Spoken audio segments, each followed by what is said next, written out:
Welcome to In or Out, the new European Ultimate Federation show about the club rankings. I'm Ravi Vasudevan here hosting the show for the first time. It's a new show, trying this out for the first time. It's the idea is basically the whole season has this new setup where to qualify for the EUCF, you have to do well in the rankings. So we thought we'd put the show together so that every time there's kind of a new set of rankings released, I can break down the rankings for you and explain maybe who's in, who's out, who's qualified for UCF at the moment, who needs to get some points, who's on the edge. And we can just dive deep. I'm going to do it anyways, so why not do it in front of a crowd? We're going to be using the ranking app that I've developed. I'll be showing that to you in a moment. And I'm going to hopefully have some guests on in the coming shows. This first episode, we're going to just look through the ranking app and go through the ranking algorithm a bit so you nerds out there can understand a bit how everything works, so you can really calculate exactly what you need to do to qualify for the EUCF. Also, we'll be answering any questions the chat throws out at me. So feel free, whether you're on Solid Sports or on YouTube, Instagram, or Facebook. I think that's all the places where we're streaming. Feel free to shout something out. Already see somebody giving some Eurozone recommendations. For those who don't know me, I've been the host of a podcast called Eurozone, was for many years over in Ultiworld. I've done a lot of ultimate commentary. I'm also involved with the European Ultimate Federation on the competition committee and ranking committee, and doing a bunch of stuff to help to develop this ranking system and this new format. So hopefully knowledgeable enough to answer all your questions. And yeah, we'll see what we can do. Couple of housekeeping notes before we get into the ranking and everything like that. First of all, if you haven't yet, make sure you remind your national federation that the master rosters for the EUCS, for the European Ultimate Club season, is due March 31st. So upcoming this weekend. Make sure your national federations get that out there. I know we're missing a few of them, but I think most of them are in by now. Also, remember that you have to submit your event rosters in time. So if you're playing at an EUCS event like the spring tour events in April, make sure those tournament rosters are submitted 2 weeks before the event. If you're playing some EUF approved tournament, make sure that it's submitted 1 week before that event. And if you're playing some single game that you want to have counted, make sure it's submitted the day before that event. And also make sure that your opponent submits it the day before that event. We already had some Italian teams that wanted to have some games count a couple weeks ago, but only one team submitted their roster. The other team didn't, so we can't actually count that. That's the way it goes. If we don't get a submitted roster for a non-EUF official event, we just don't count it. So both teams have to submit it. That's also something I was told to remind people, that what are the rules for games counting? Well, if you're playing at an EUCS event like the Spring Tour or Elite Invite or the Summer Tours, all those games are going to count because those are EUCS events officially run by the EUF. So we know that both teams want those to count. If you're going to an EUF approved tournament, like let's say Tom's Tourney or French Mixed Nationals, which just happened this past weekend, or whatever else, it only counts when both teams have submitted tournament rosters and are both playing with a subset of their master rosters. So it's kind of an opt-in situation. You can't force a game to count if your opponent doesn't want it to count. Both teams have to want to do it that way. Might change that in the future, but for the first year, we wanted to make it a bit flexible for everybody. And that's that. Think that's it for housekeeping. So yeah, keep those questions coming in the chat if you want to interact with me. And I think we will just go forward and open up the ranking app so I can show you what that looks like. So you can get to this ranking app by going to ranking.ultimatefederation.eu, and this little app will pop up. I'll get through all the ins and outs of the app in a second, but first I wanted to walk through a bit about how the algorithm works. I'm not going to go through all the math here. You can read this yourself, but just so everyone really understands what's happening. If you go to this app, click on the algorithm tab, you can find it there, and you can see this explanation yourself as well. So the purpose of the algorithm is to rank the teams and qualify them for the EUCF. You can either qualify to the EUCF by winning a wild card, which is either one of the summer tours, not the spring tours. There's no wild cards at the spring tours, either one of the summer tours or the elite invite. The winners of those tournaments automatically go to the EUCF, so long as they have 10 ranked games. Every team has to have 10 ranked games. If you win a wild card and don't have your 10 ranked games, you don't get to go either. So make sure you get your wild card, get your 10 ranked games, then you're in. Otherwise, then the rest of the bids are based on rankings, and there's 16 bids per division. So, for example, in the mixed division, there are 4 wild cards, 3 summer tours, and the elite invite. So that means that the top 12 teams outside of these wild card teams will qualify, right? And so it's same for the women's division. In the open division, it's only the top 10 teams outside of the wild card teams that qualify. So a bit about how this algorithm works. It's pretty much the same as the USAU ranking algorithm, which has been explained in a couple other places. So you can click on those links here. There's only 2 differences if you're very familiar with that. The one is that USAU uses a recency bias. So games at the end of the season count more than the beginning of the season. In the EUCS, all games count equally. If you play a game in March, like the games that happened last week at Gentle Invite or French Nationals this past weekend, those count just the same as games that are played at Summer Tour the last weekend of the season. So that part we removed. And then the other difference is that in USAU, everyone starts out with 1,000. So that's kind of the center point of the rankings, whereas we start with 0. So basically, our scores vary between about -1,000 and +1,000 over a normal season. It can be a bit more or a bit less than that, but that's kind of the range that you're looking at. If you look at a USAU ranking, they're usually between 0 and 2,000. So if you want to get an equivalent of what this would look like if it was done at the USAU, just add 1,000 to the points and you'll see what it is. But in our ranking, like a 0 is basically the average team. It's a little bit more complex than that, but basically the midpoint team is about a 0. And if you're in the positive, you're in the upper half, and negative, you're in the lower half. Again, not exactly, but kind of there. So how does it actually work? The way it works is each game you play, you're going to get a score for that game. And the average of all your games you played is your strength, your rating. How is a game scored?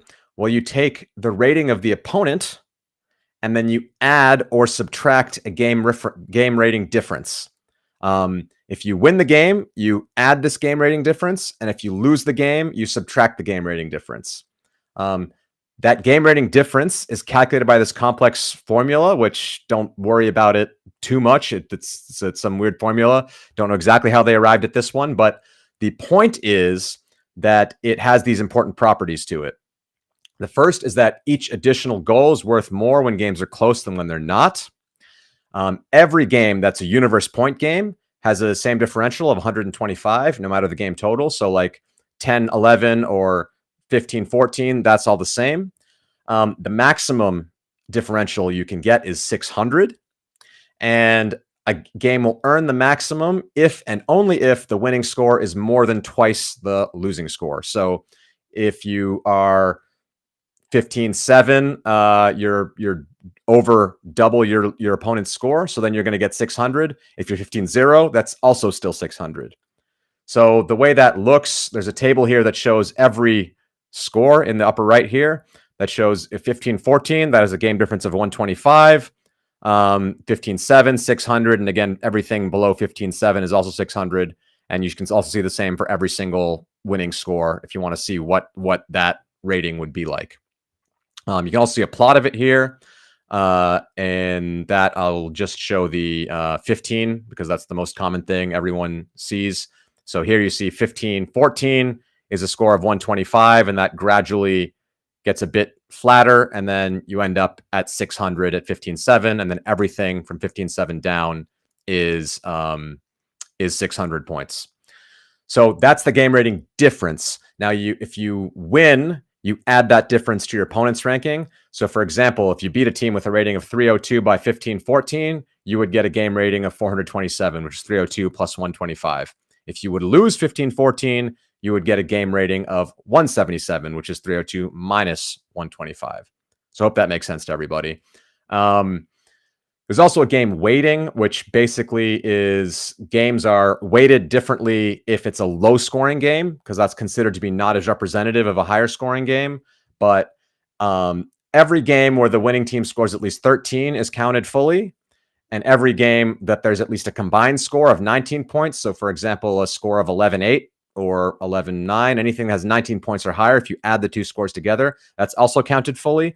But any time where the winning team scores less than 13 and the combined score is less than 19, that's weighed slightly less. And that's done by this formula. You can see here all these scores. 15, 14 is rated 1. And then if you get down here, you see some, a game of 10-8 would only have 97. So when it's just a weighted average, that game counts a little less than the games that are scored fully. And if you want to look at the plot of that weighting, that's also available here. And you can hover over anything and see that game of 4-2 would only be weighted 56% of what a full game would be.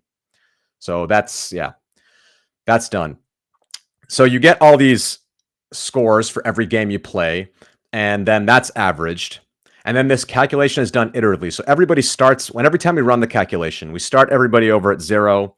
We do this whole calculation for every opponent, and then we average it, and then we run it again with the new averages that were earned in the previous calculation the second time.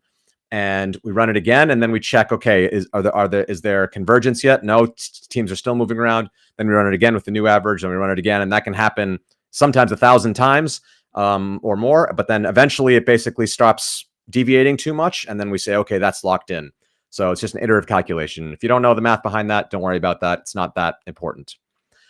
What is important, I think, to a lot of people is the blowout rule. And I know that for USAU, this is the rule that gets the most questions from everybody. So I'll try to do my best to explain exactly how it works. Like I said before, the best you can get is 600 points above your opponent or 600 points below your opponent if you get blown out by double the score or more. So doesn't that mean that if you play a team whose ranking is 600 points below you, that you'll get a reduced ranking even if you beat them 15-0? Yeah, that's true. So you can only hurt yourself by playing that game. But we have a way to kind of mitigate that with the blowout rule. And the way we do that is that if all the following conditions are met, that's the winning team has a rating of 600 points more than the losing team. First of all, you have to be that much better for the blowout to matter at all. The second is the winning team wins by more than twice the score of the losing team plus 1. Then it gets counted. So for a game to 15, you have to win by 15-6.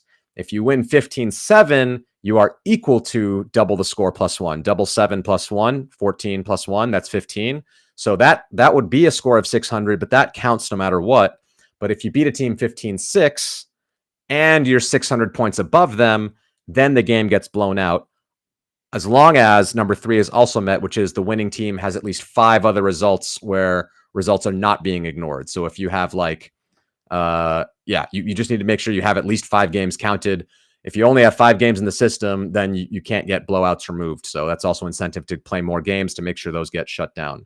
So if you are a top team and you're playing a game at an official tournament against a low team, and the score is like 13-6, 14-6, you got to play that game like it's universe point. You got to play those last points like it's universe point because you want to make sure that game gets blown out. Similarly, if you're a low team and you get 6 points on some really high team, you want to play really hard to get that 7th point because then it cannot be blown out and you'll probably get pulled up by that ranking. So this is a little bit of a weird thing, but once teams get to 6 points, that can be a very important thing for this algorithm. So that's important for everyone to understand if the games are at 15. Little note here that if removing the multiple games that bring the winning team below 5 games, the first game removed are the ones that hurt the winning team the most. So whatever, that's a bit of an edge case, but something to note. Also here on this webpage, there's the source code for how this ranking algorithm is run. You can download it. If you know some Python, you can run it on some sample data. You can pull down the data and try it out for yourself and see what the ranking does with it.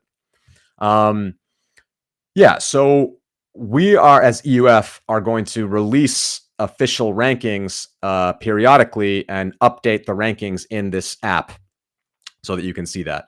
What I'm going to show you now is the app with data from 2023.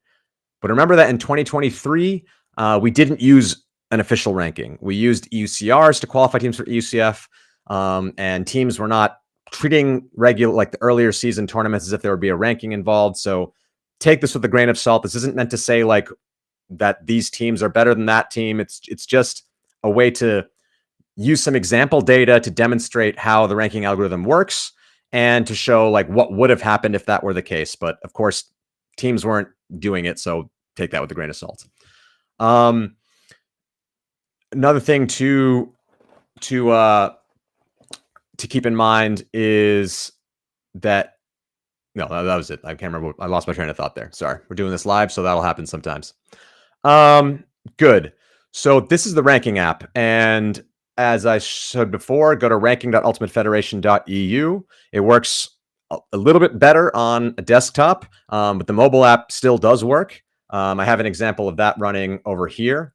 If you get to this website on mobile, one thing I still need to maybe fix this UI a little bit because some people have told me that it's a bit unclear. You'll get this screen, which I'll explain in a bit. You can kind of filter out which division you want to look at, what season you want to look at, etc.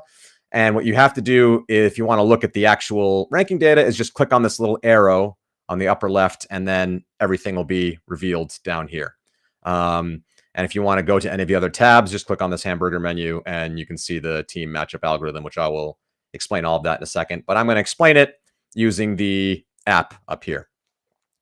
So here is basically what you can see. There's there's 4 tabs that are currently in the app. I want to add one about events, but so far I haven't been able to get time to do that yet.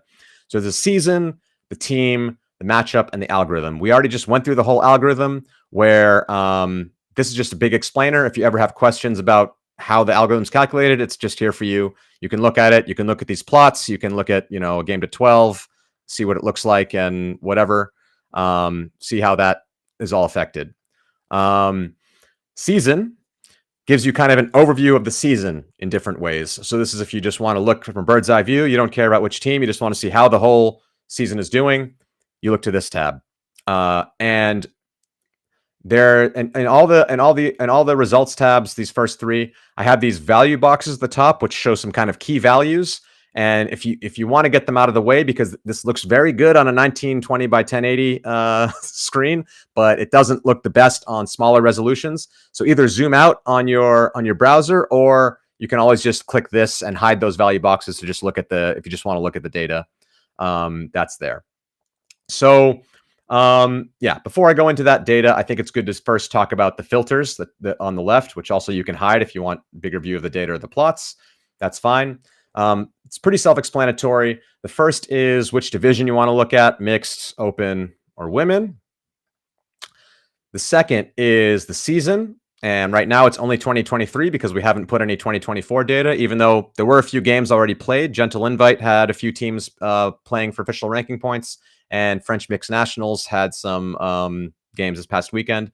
But that's not really enough to put a whole ranking together, so we're not going to release the ranking just quite yet. So you'll be able to pick if you want to go look back on 2023, even when the 2024 data is there, you can do that. There's the ranking date. So like I said, we're going to publish rankings at different intervals. For the 2023 data, I calculated the rankings at 4 different moments. I did it right after Spring Invite, right after Elite Invite, after EUCR, and after EUCF. So in this example data, I included EUCF games.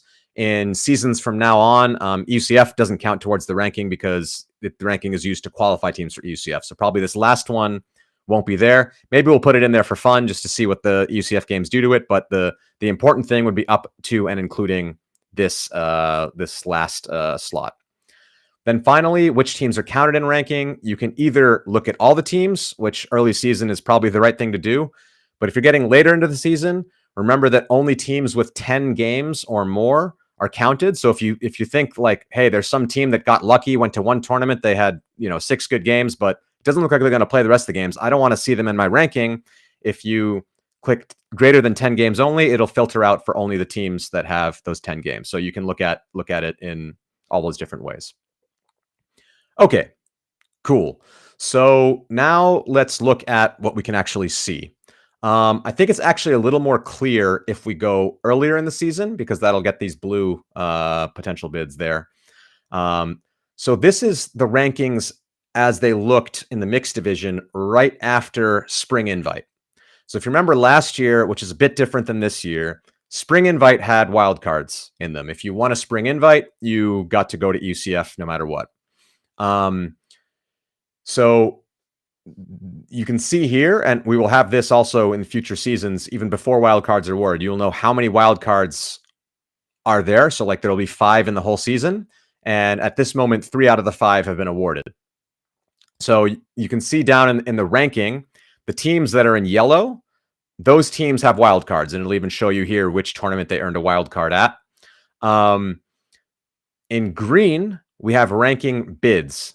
So the teams in the green and the ranking here have done well enough that they would, if they kept that ranking, they would earn a bid. But notice that in yellow, the entire team is in dark yellow. In green, the dark green is only the ranking, whereas it's kind of light green for the team, because this team hasn't guaranteed themselves a spot at EUCF or anything just because they're green. It just means right now they're in a ranking spot. So this bid goes to the spot, not necessarily the team, whereas the yellow bid goes to the team, right? So Lemmings, Frub, Zoom, they've all won bids no matter what, whereas these teams are in the ranking, but they might lose it. So what's this blue thing about? Well, that's potential bids. So remember that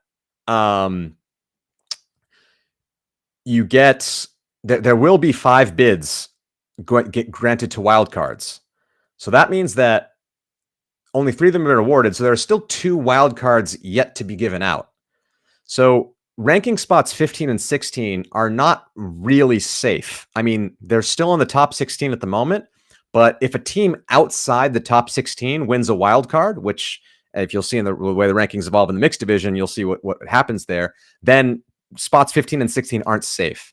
So green is kind of like a safe zone. If you're in that ranking position, that is where you would definitely qualify for the UCF.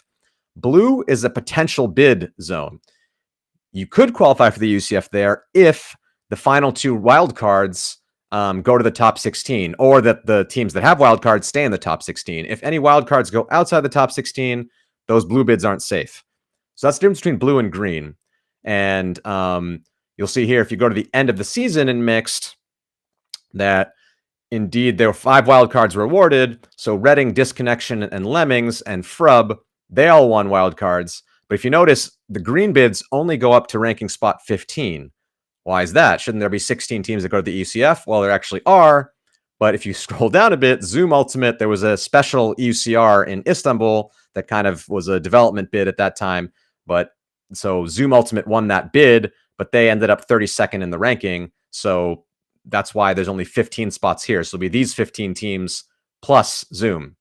That could happen, that some team wins some tournament for a wildcard bid and ends up below. So that's why, yeah, that 16th spot, Pelt here, they're pretty upset because, yeah, they probably would. They demonstrated they were the better team over the course of the season, but they didn't get the wild card. That's just how it works. So yeah, that's basically it. The yellow teams, again, to recap, yellow teams are the ones that are definitely in. Green ones are ranking spots that are definitely in. And blue ones are potential ranking bids, but not totally safe because they are, yeah, they could be taken away by wildcards. All right. So what's next? Next is games. And games, I think it's better to look at the end of the season to see something there, because that's an important thing to note. So here's it's just a giant table of all the games that are counted. If you're looking for a specific team, there'll be a better way to look at that. I'll show you in a second, but this is just a way to view anything. If you want to search, just search through the table of all games. Like if you want to see all the elite invite games, you can just search for elite and it'll pop up here. If you want to look for a specific team, you can look for Hrutz, for example, and then all the crit games will pop up there. So you can just search through all the games. If you just want to see any individual game, you get a little bit of data on each game, the score of the game, the tournament, when the game happened, the game rating diff. Remember, that's the thing that goes between 0 if it's a draw, because for Windmill, we have to let draws be in there, but everyone else doesn't have draws. But generally from 125 to 600, just the game rating diff. The team rating difference, which is the difference in rating between the two teams, and then whether the game is counted or not. And so some of these games are in red or pink, and they have a no under counted. And that's because this game was in the blowout rule. So if you see this, Disconnection versus Honeymoon, the team rating difference is more than 600, and they got 15-6. If that had been 15-7, this game would have counted, and then you would have seen that Disconnection would have been brought down and Honeymoon would have been brought up. But because they managed to get a 15-6, this game got not counted from the rankings. Same thing here with this one, another 15-6 game. And again, yeah, as long as this number is greater than 600 and this score is 15-6 or higher, then the games will get blown out as long as they have the 5 games there. So you can look and see there's a few games that get discounted.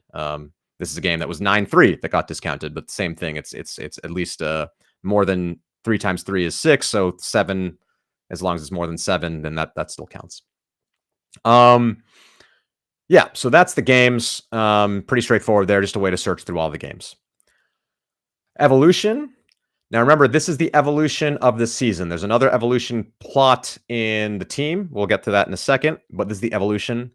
And what this shows is how the top 16, or if you want to look at the top 10 or top 5 or top 20, you can put any number here you want. You can change that around. How the top 16 evolved over time. And there's 2 ways to look at that. I'll also note here that there's the blue line is the top 16, and the green line is how many actual ranking bids there are. So again, there's only 11 ranking bids, so there's a bit of a gap. If you want to be in the guaranteed ranking spot, you should be above the green line. If you want to be above the top 16, you should be above the blue line. So that's all that is. So you can hover over teams here and see who's there. So you see at the end of the season, Hrut was in first place, then Deep Space, and it goes all the way down to Pelts. This is the top 16. But maybe you want to see, this is basically taking the top 16 now and tracking back how they evolved over the season. Maybe you want to see a bit more. Maybe you want to see how the top 16 looked like throughout the whole season. You click on entire season here, and that'll populate every team that was ever in the top 16 and where they went throughout the season. So you can see here, this is a team, Zombies. They did really well early on. Probably this was, and you'll see a lot of teams here. This was before Elite Invite happened, so a lot of the elite teams weren't even there yet. So some teams were there, but you see Zombies did pretty well. Then as results came in, they went a little worse, went down to 29th place, and then went down to 42nd and stayed at 42nd place even after the UCF. So this is just a way to kind of look at the season overall. Here, there are only 4 ranking spots. In 2024 season, we'll have way more than 4. But it's just a cool way to track what's going on in the season. Last thing to show is the connections. I don't recommend using this on mobile, at least on my phone. It seems to like freeze my phone. I used a package here to make this part that was, I didn't design the thing that makes the graph, but apparently that graph thing works really well on desktop, but on mobile, it's a little weird. So I wouldn't recommend opening this tab on your phone, but do so at your own risk. But it works totally fine on mobile, on PC. So, or on desktop, sorry. So what this is a graph of all the connections of all the teams. You can zoom out just with the scroll wheel. And so you can take here, for example, Hrut and who they played over the whole season. It's just kind of a little fun tool to see how the whole season is connected. And it's a good way to see how evolved the season is, because at the end of the season, we hope that with all our stuff in place, that it's one big network. Everybody is connected at least through one game, hopefully more. The more connected and messy this looks, the better the algorithm is, because that's the more connections that are throughout everything. What's fun is if you look at an earlier point in the season, so right after Spring Invite, at this point, there were basically only 2 tournaments that happened. And I'm still trying to figure out a way so that this displays by default like this. But if you start pulling stuff apart, like here, you can see there's actually 2 different clusters together. which actually means that the algorithm can't really compare teams here to teams here because they're not connected in any way. So although there is a ranking, it's not really fair because, yeah, it's treating this basically as one ranking and this is another ranking. And then where you fall in either of those are compared to each other, but there's no connection there. So you can see when you're looking at the ranking at this connections graph is not, yeah, it's just a fun extra way to see how developed we are throughout the season. And yeah, I think that's pretty fun. Okay. So that's it for the season. These are all the things you can look at from the bird's eye view, checking out what's going on with the whole season. If we go to the next tab, we can go to a team, and you can also get to a team, by the way, by clicking on one of the teams here. I tried to make it so basically anywhere where there's a team name, I think except for the connections plot or any of the plots, but anywhere where there's a table and the team's name is there, it should be clickable so you can go to the team page. And the team page, you can also select any team from the division here.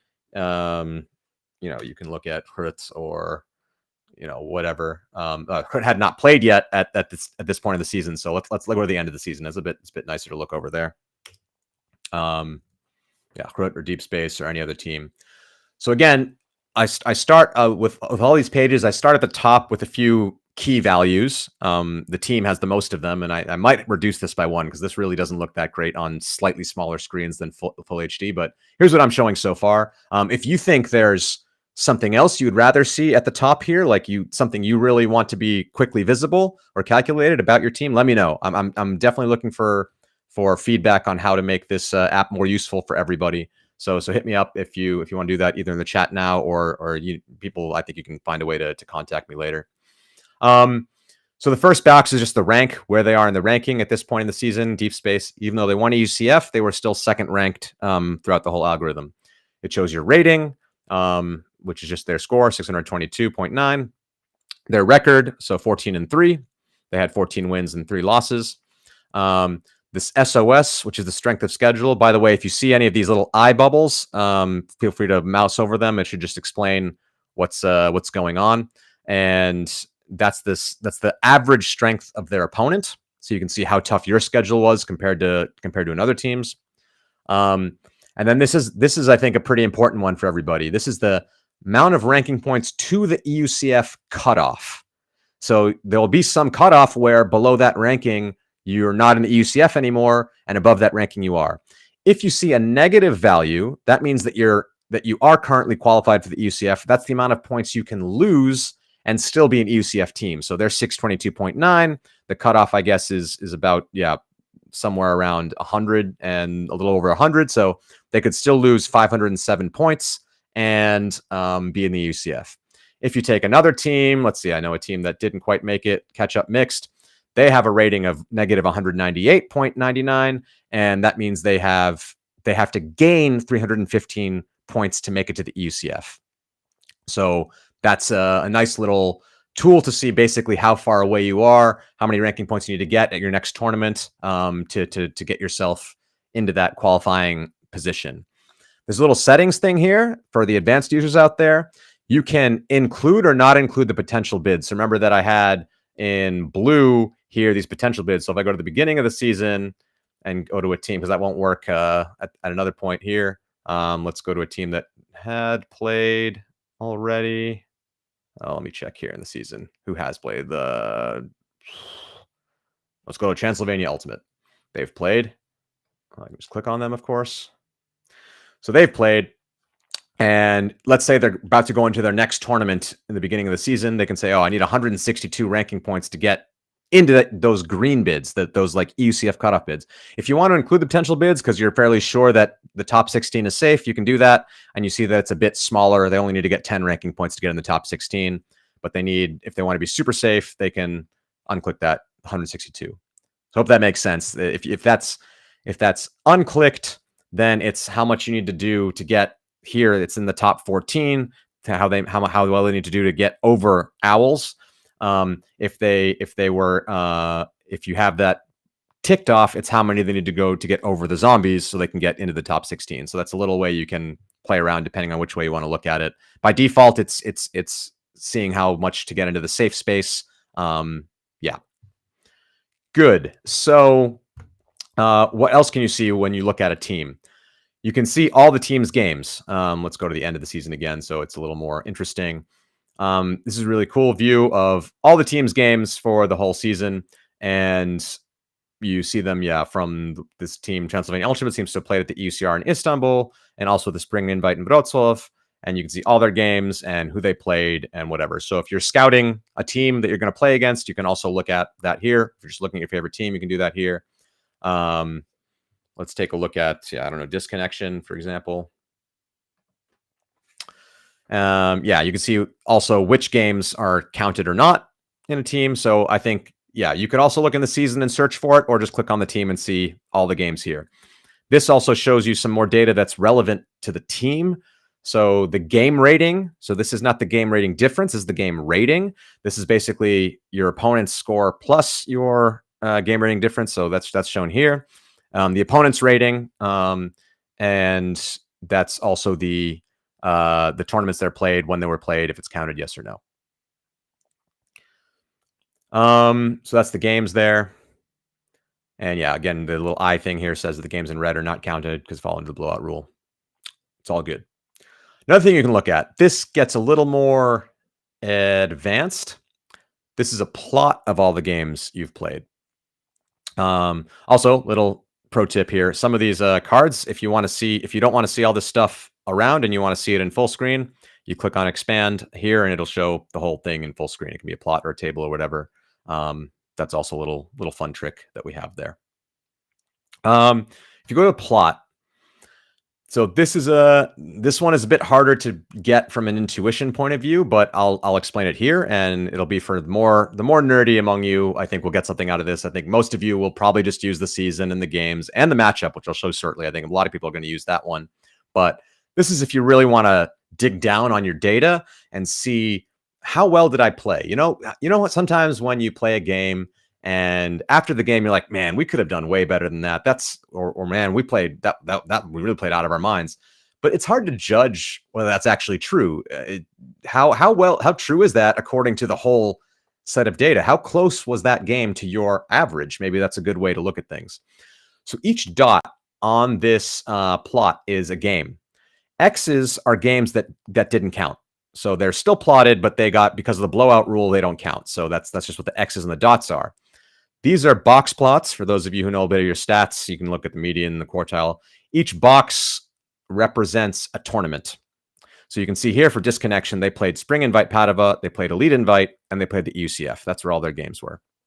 You can see that their performance at Spring Invite was not that good relative to the algorithm compared to the performance at EUCR at Elite Invite and UCF. Elite Invite and UCF, pretty even. Their median was a bit higher in both of them, but you can look and see how that was. You can also see the cutoffs here. So and that also in earlier parts of the season we'll also have the blue thing for the potential bids versus the cutoff. But of course, at the end of the season, there are no more potential bids because all the wild cards were given out. So that's not there. But you can see here that game, they beat the Zombies 14-8, but that's actually below this top 16 cutoff. So they should have beaten them by a bit more than that, actually, by the way the algorithm went. This game, they're pretty lucky that got the blowout counted, that they got that 15-6, because you see if it was 15-7, it would have been an even worse score, and that would have been that's like, even for Disconnection, who's a top 4 team, that's below average, that score against Honeymoon. Sorry to Honeymoon, but that's that could have really pulled them down, but it didn't count because of the blowout. So you can see in this tournament where the median score is, and there's the dotted line, which represents the mean of your score, which is basically your ranking. You see 470.1107, the same as 470.11 that's listed up here. So you can look at individual games here, and actually a cool example that I had was looking at my own team from last year, which is UFO. And this is a fun thing that I saw, because we were a 31st ranked team last year, not top of the table, not really in the running for an EUCF bid, I would say. But interestingly enough, we only played one tournament. If you look at, we had 3 of our games that were above the EUCF cutoff, And I actually remember, because for myself, that these 3 games were our pool play games, and these 3 games are our bracket play games. And I do remember feeling like, yeah, pool play, we felt pretty good, and bracket play, yeah, I feel like we could have done better in that game. Like, this is the game we lost, first bracket play game we lost, and we continued to lose games in the bracket. And it seemed like, yeah, we just weren't playing to the same potential we played the day before in pool play. And this kind of shows that that's true. If we had played as well as we played in pool play for a whole season, we actually were a top 16 team in Europe. We were above that green UCF cutoff. But these games down here really pulled us down. I mean, way below zero. So you see that our average is below zero. We were worse than the average team. And yeah, this is just a cool way you can break down and look at data. So that's the plot of your games. Next is evolution. So I'll look at a team that's a bit more interesting. I'll go back to mixed again. Evolution of a team. So we can look at let's do disconnection again, because they might not have moved that much, but we'll see how they changed. This just basically shows how your ranking evolved over time. And I've already gotten a request from Ashio, who's also, I mean, maybe watching this on one of our streams, to look at the evolution graph of the rating over time to see, because that might be a bit more interesting. But right now it's just ranking. I'll probably add rating in a little bit. But you can see here, when all the rankings were calculated, how that looks over time. So you see here, they were second place after spring invite. Then after elite invite, they dropped down to 5th, dropped down to 8th after the UCR, but then at UCF they played well and put themselves back up to 4th. Yeah, so that's the evolution plot. Very simple, just to see how your team did over time. So the last tab, which I think is one that's going to be super popular, I'm definitely going to use it for my team throughout the middle of the season, is the matchup tab. So the matchup tab allows you to take any 2 teams and see a lot of data between those 2 teams. It's also a super helpful tool for commentators. So I definitely think that they're going to be used there. So these are 2 random teams that, well, not random, they're alphabetical. This is a Polish team versus an Italian team, AUTB Fire. And what you see here is it'll calculate the rating difference between those 2 teams, and then it reverse calculates from that equation to figure out what the expected score is between those 2 teams. So you'll see here that the algorithm predicts a score of 15 to 12.13. So one way you could use this is if you're going into a tournament and you want to look at your matchup and you're like, I want to improve my ranking. How well do I have to do to improve my average? Of course, it depends a little bit on how your opponents do, so it's not an exact calculation, but this is a good baseline for like, okay, if I'm this team from Poland, I'm like, okay, the algorithm expects me to win by 12.13. We need to gain a few ranking points, so we need to do better than 15-12 in order to improve our ranking. Same thing for the Italian team. They could look at it the other way and say, oh, we're predicted to lose 12-15. So if we do better than that, we'll improve our ranking. So it's just a way to do that. Another cool aspect of this tool. So I'll take the top 2 teams from last year, Hrut versus Deep Space. You can also see all the games between those 2 teams that happened all season. So if you're curious, you're watching a live stream, you want to see, hey, have these teams matched up before? Well, you can put them into this matchup tab and you can see exactly how they look. And they played each other 3 times in the season, twice at Elite Invite and once at UCF. You see, Crit got them 15-8, beat them 13-11, but in the UCF final, as we all know, Deep Space took the title, won 12-13. So it's a nice way to just like see what's going on between 2 teams. But it does not stop just there. You can also use this mutual tab. And what this mutual tab does is looks at all the games between mutual opponents. And I think that's pretty cool because you can see, okay, we both played Glasgow. We both played 15-5, so we're about equal. We both played Lemmings. Crit beat them 15-10. They beat them 12-7. So you can see, like, you know, they can be these aren't the same tournament, but it's like looking at how did we do against that opponent compared to how did they do against that opponent. Just a little bit of extra way to filter the data so you can look and see how everything went and compare yourself to a different team. Yeah, a couple things to explain about this. Why does this show up as a draw? Basically, the rating difference between Krut and Deep Space was only 10 ranking points. Now, remember, 125 is a universe point win. So there can be teams where let me try disconnection here. Maybe that'll be close enough. No, let me try Deep Space versus disconnection. Okay, that's not cool. I'll find one maybe eventually, but there can be a 15, 14 or closer. But if you have within 45 ranking points of each other, that actually rounds. It goes to 14.99 and higher. So it's so close that we just show it as a draw here. So Deep Space versus Krut is a draw between the two teams.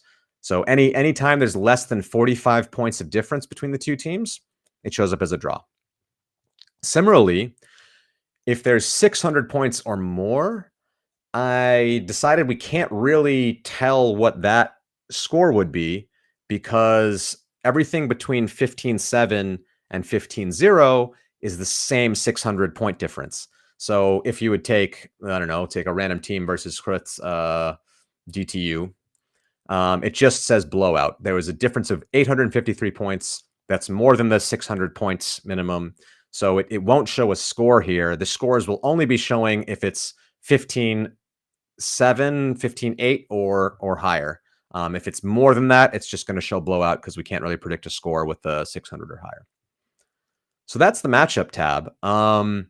And yeah, I think this is a really fun tool for comparing teams throughout the season, and also a really useful tool for players and team admins to figure out like, should we how well do we need to do? So maybe if you see that score, it's getting close to there, you might have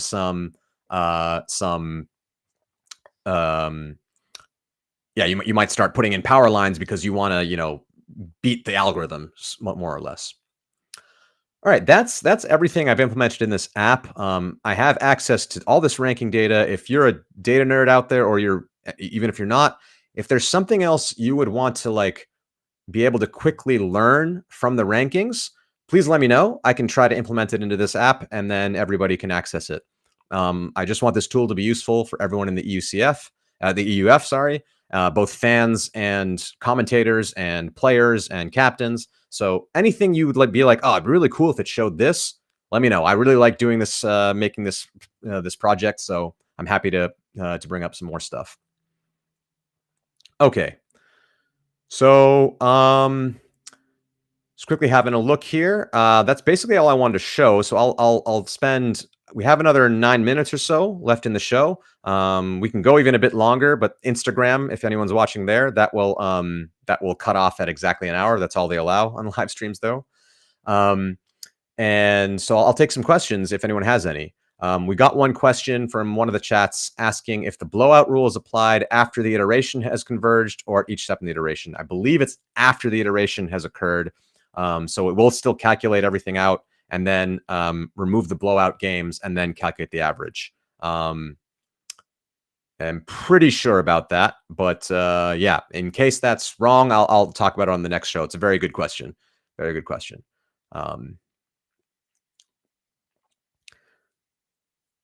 Let's see, any other things. Also for this show in the future, like if we're going to show live rankings, if you want to learn about what is going on with your team and have me drill down, basically what I'm going to do each episode is look at this app, open this app up and say, okay, here's the teams that are in or out in each division. And here's how that happened.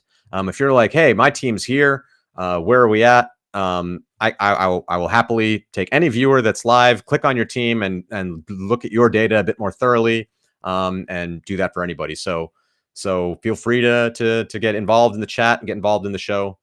I'm really looking forward to also doing the show throughout this season. I'll wait a little bit longer. So let's play a little bit more with the data. We can see how the women's division looked.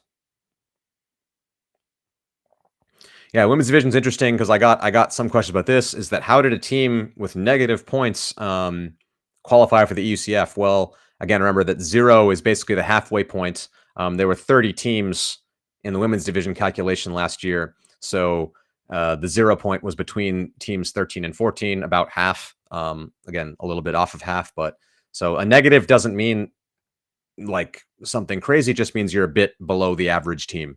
And since there are since there are 30 teams, that's it. Okay. Yeah. Got another note from my producer Nemo here. One more thing that we wanted to do on this show, I'll probably open with this next time. Sorry about that. Is that we're going to show highlights throughout the season. And so I'm gonna show that here. How we're gonna do that. And yeah, basically I'm gonna do these shows typically the Monday after big ranking events. So the next show is going to be after spring tour. And so if we have any highlights from the solid sport coverage, we'll also do like a short little highlight package. So I'll cue that up. Nemo, why don't you cue that up and show this highlight we have from the yeah,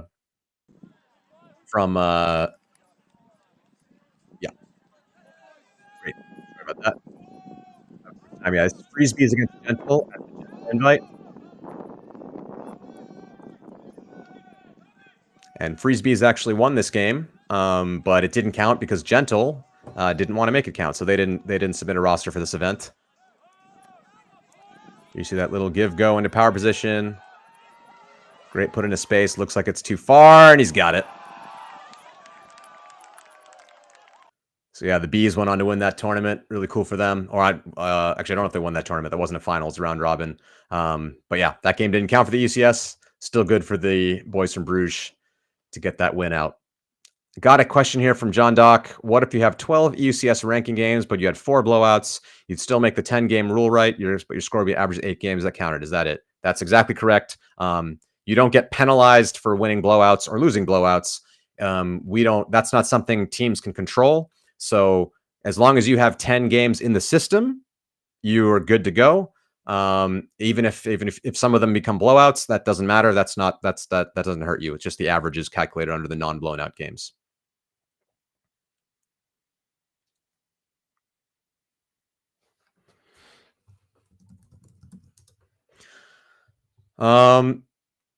Stick around for a couple more minutes. I think Nemo wants me to say one more thing about the discount period, but I actually don't know what he means by that. So wait for him to explain that one.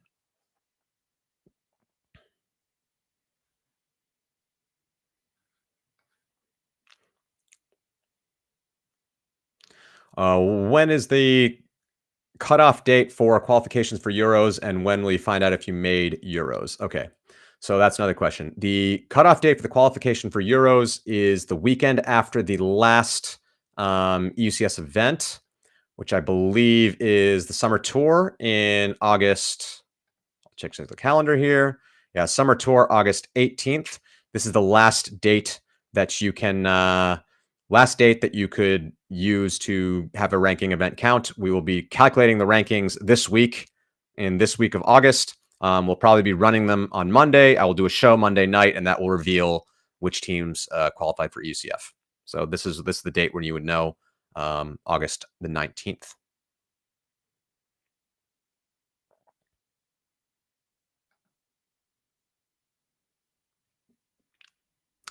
The next question, new calculations conducted are only newly played games or all games considered in the new calculation?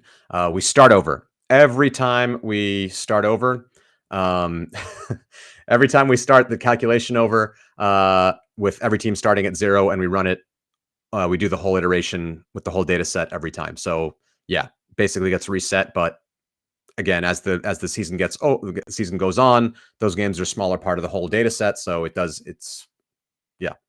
hope that answers the question. All games are reconsidered again, starting from 0. Liam Grant asks which episode of Eurozone this is and why isn't there a funny Irishman? Sorry about that. Sorry about that, Liam. We'll get you on the next. We'll get you on one of these shows for sure. Although if we want a funny Irishman, we should get Lorcan.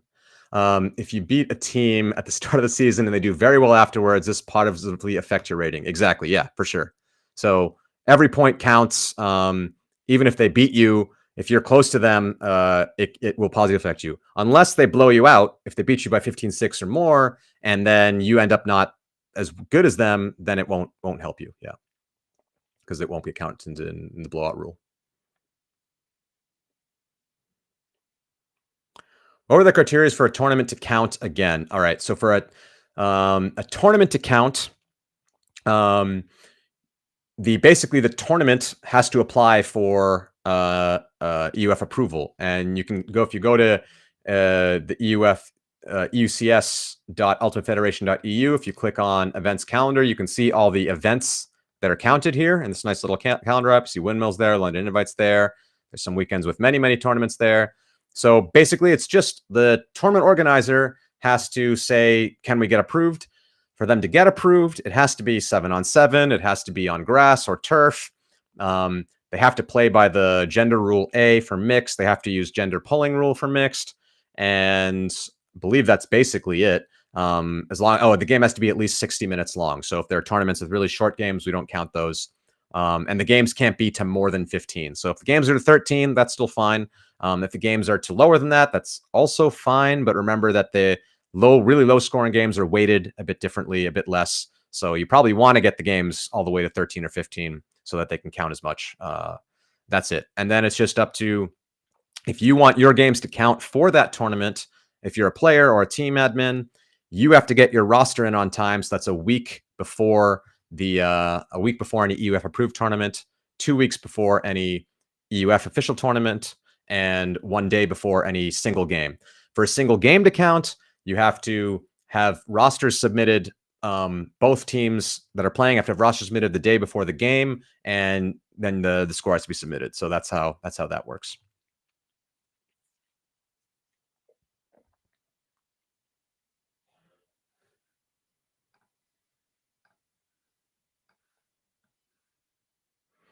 All right, we got about 1 more minute on Instagram. So,